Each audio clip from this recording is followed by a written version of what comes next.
اس programme میں میزبان مہمانوں، تجزیہ کاروں اور مقررین کے خیالات، آراء اور بیانات ان کی ذاتی رائے ہیں۔ ان خیالات سے چینل انتظامیہ یا ادارے کا متفق ہونا ضروری نہیں۔ پروگرام کا مقصد صرف معلومات، تجزیہ اور آگاہی فراہم کرنا ہے۔ بے گناہوں پہ ستم ایسے نہ ڈھائے جاتے، یوں ہی چپ چاپ گھروں سے نہ اٹھائے جاتے، لاپتہ ایسے کیے لوٹ کے آئے ہی نہیں، ان کے کیا جرم تھے ظالم نے بتائے بھی نہیں۔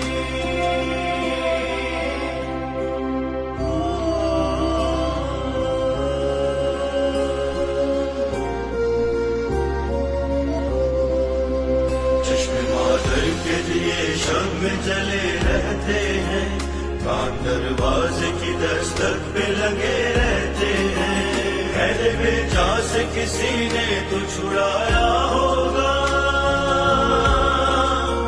لوٹ کر گھر کو میرا نہیں آیا ہوگا، ہو چکے ہیں نہ تھکے ہیں نہ اطاعت کی ہے، ہم نے ظالم سے بہر دور بغاوت کی ہے، ہم نے ظالم سے بہر دور بغاوت کی ہے۔ ناظرین اکرام، اگر میں بات کروں، کیونکہ ہم نے کافی آج پورے دن کا جو صورتحال دی 9 محرم کے حوالے سے، اور جلوس ہم نے لائیو مناظر آپ کو دکھائے، مگر ہم ایک طرف جب دیکھتے ہیں جلوس کے لائیو مناظر اور دوسری طرف ہم چند ایک ایسی فیملیز کو دیکھتے ہیں جو کہ کئی سالوں سے پریشان ہے، اور کیونکہ محرم الحرام کا مہینہ ہے اور نظریہ حسین جو ہے وہ ہمیں ظلم کے خلاف آواز اٹھانا سکھاتا ہے، کیونکہ ہر دور کا، ہر وقت کا ایک یزید ہوتا ہے، تو یہ آپ نے اور ہم نے پہچانا ہے کہ اس دور کا یزید کون ہے، اس دور میں کس کے ساتھ غلط ہو رہا ہے، اس دور میں ہم نظریہ حسین پہ چلتے ہوئے ظلم کے خلاف ہم آواز اٹھائیں گے یا پھر ہم جو ہے جو چپ ہو جائیں گے۔ ہم جانتے ہیں یہاں پہ فیملیز سے چند ایسی متاثرہ فیملیز ہمارے بیچ میں موجود ہیں، کیونکہ پاکستان کے اندر جو شیعہ مسنگ پرسن کا ایک معاملہ ہے، کئی سالوں سے ہم سننے کو دیکھنے ہیں، اور کئی این جی اوز جو ہیں وہ اس کے اوپر کام کرتے ہیں، حکومتیں بھی اس کے اوپر کام کر رہی ہیں، مگر اس کا کوئی رزلٹ نہیں نکل رہا۔ آئیے ہم جانتے ہیں ان فیملیز کی، ان متاثرہ فیملیز کی کہانی، ان کی زبان۔ یہ رہی بازی۔ چلے لے رہا ہاں ریکارڈنگ۔ اچھا تھوڑا سا نا لائٹ کی طرف تھوڑا فیس کیجیے گا۔ ہاں کیوں؟ السلام علیکم۔ وعلیکم السلام۔ اچھا یہ بتائیں کہ کیونکہ جب ہم شیعہ مسلم پرسنس کی بات کرتے ہیں، اور کافی ٹائم سے ہم یہ ایک جو معاملہ ہے پاکستان کی مختلف شہروں کے اندر ہم دیکھتے ہیں، تو ابھی تک جو ہے آپ نے کیا کچھ اپنی طرف سے کوشش کی ہے کہ جو بھی آپ کی کہانی سے نصیحت ہے وہ آپ کا مل؟ عدالتی اداروں میں، سپریم کورٹ میں اور تمام ایف آئی آرز وغیرہ میں درج کروائی، اور اس کے علاوہ گاہے بگاہے ہم دھرنے بھی کرتے ہیں تاکہ ہمارا احتجاجی پاؤڈر ہم سے بات کیجیے، جا رہے ہم سے بات لیکن وہ کہیں سے بھی ایسا رسپانس نہیں آئے کہ ہمیں تسلی بخشی کوئی رسپانس نہیں آئے کہ وہاں پہ بیٹھتے جو بھی ایک عمل کے جو بھی ایک حال ہے اس پہ کام، کیونکہ یہ سب سے پہلے تو تقریباً 150 جیسے لوگ تھے، اس پہ سے 150 سے تقریباً لوگ آلو لیے ہیں، اور ابھی 28 فیملیز تقریباً وزیر ہیں جو اس چیز میں شامل ہے، ان کو جبری اور ان کو لاپتہ کر۔ تو کون لوگ تھے جو گھروں سے زبردستی نکال کے جبرن لے کر گئے، اور کیا ہوگا کسی کیس کے اندر، جیسے کیس میں کوئی انوالومنٹ ہی کیا؟ جی میرے شوہر ہیں، آپ کو کس حد کی آپ کو وہ کون ہے؟